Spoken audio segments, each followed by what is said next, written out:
एक नई नवेली दुल्हन, एक नई नवेली बहू ने अपने देवर को बच्चा समझकर अपने पास सुला लिया। फिर उसके बाद उसने जो कांड किया, जिसे सुनकर आप भी चौंक उठेंगे, शन रह जाएंगे कि आखिरकार क्या कुछ हुआ उस रात को। इस घटना की पूरी सच्चाई जानने के लिए आप इस वीडियो में आखिर तक बने रहें। नमस्कार, आदाब, गुड इवनिंग, सत श्री अकाल। मैं आपका अपना दोस्त मिस्टर आलियाज। रात के 8 बज चुके हैं और कहानी का जो सिलसिला है वह बदस्तूर जारी है। दोस्तों, आज की जो सच्ची कहानी मैं आपको बताने जा रहा हूँ, सुनाने जा रहा हूँ, जिसे सुनकर आपके पैरों तले जमीन खिसक जाएगी। दरअसल उत्तर प्रदेश में एक गांव है, छोटा सा, और इसी गांव में एक असलम नाम का लड़का रहा करता है। असलम पढ़ाई लिखाई के सिलसिले से ज़्यादातर गांव से बाहर ही रहा करता है और वो पढ़ाई लिखाई के साथ साथ जॉब भी किया करता है। उसके घर में उसका एक पिता है, माँ की मौत हो चुकी है, और एक बहन थी जिसकी शादी हो चुकी है और अब वो ससुराल में रहती है। तो असलम का पिता एक दिन असलम से कहता है कि बेटा, अब तुम्हें शादी कर लेनी चाहिए, क्योंकि माँ की मौत हो चुकी है और बहन ससुराल में रहती है। तो बेटा भी ये बात सुनकर उन्हें लगता है कि बात सही है, तो हंसी खुशी राजी हो जाते हैं। उसके बाद उसके लिए एक लड़की ढूंढ ली जाती है। लड़की का नाम रानी, जिसकी उम्र लगभग 21 साल। शादी की पूरी तैयारियां होती है। तैयारी के बाद शादी होती है और शादी के बाद ये रानी बड़ी खुशी के साथ अपने ससुराल में आती है, असलम के घर। तो देखती है कि उसका एक देवर भी है जिसका नाम शफीक। शफीक का उम्र वैसे तो 15 साल है, लेकिन घर वाले 11 साल ही बताते हैं, क्योंकि देखने में वैसा ही लगता है, बिल्कुल बच्चे जैसा।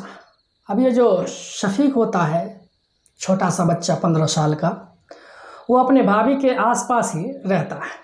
कोई भी उसके भाभी को कुछ भी कहता है तो अपनी भाभी की हिमायत लिया करता है। एक दिन तो उसने हद ही कर दिया।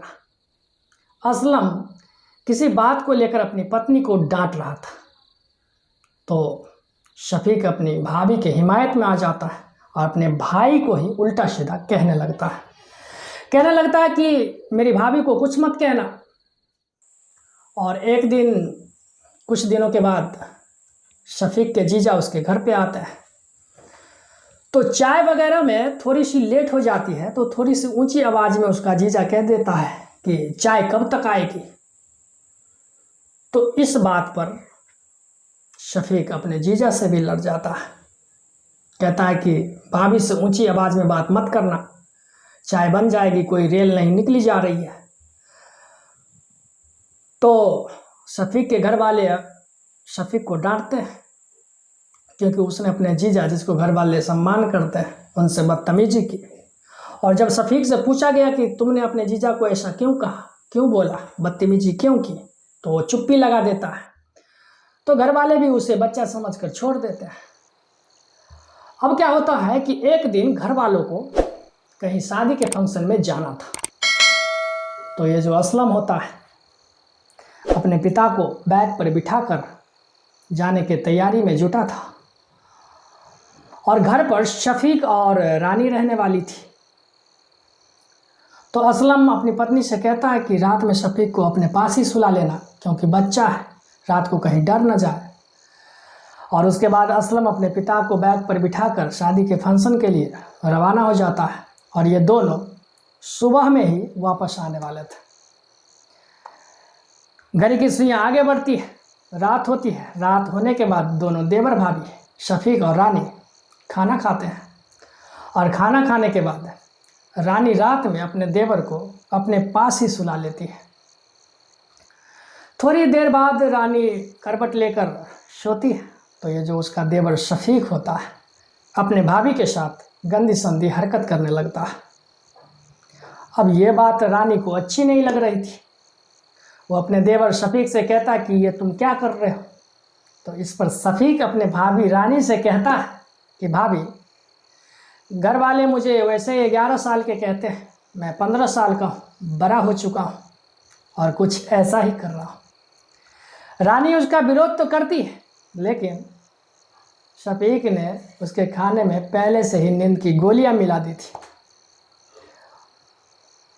अब थोड़ी देर बाद रानी गहरी नींद में सो जाती है। उसके बाद ये जो शफीक होता है, उसके साथ गंदी संदी हरकत कर लेता, घिनौना कृत्य कर लेता।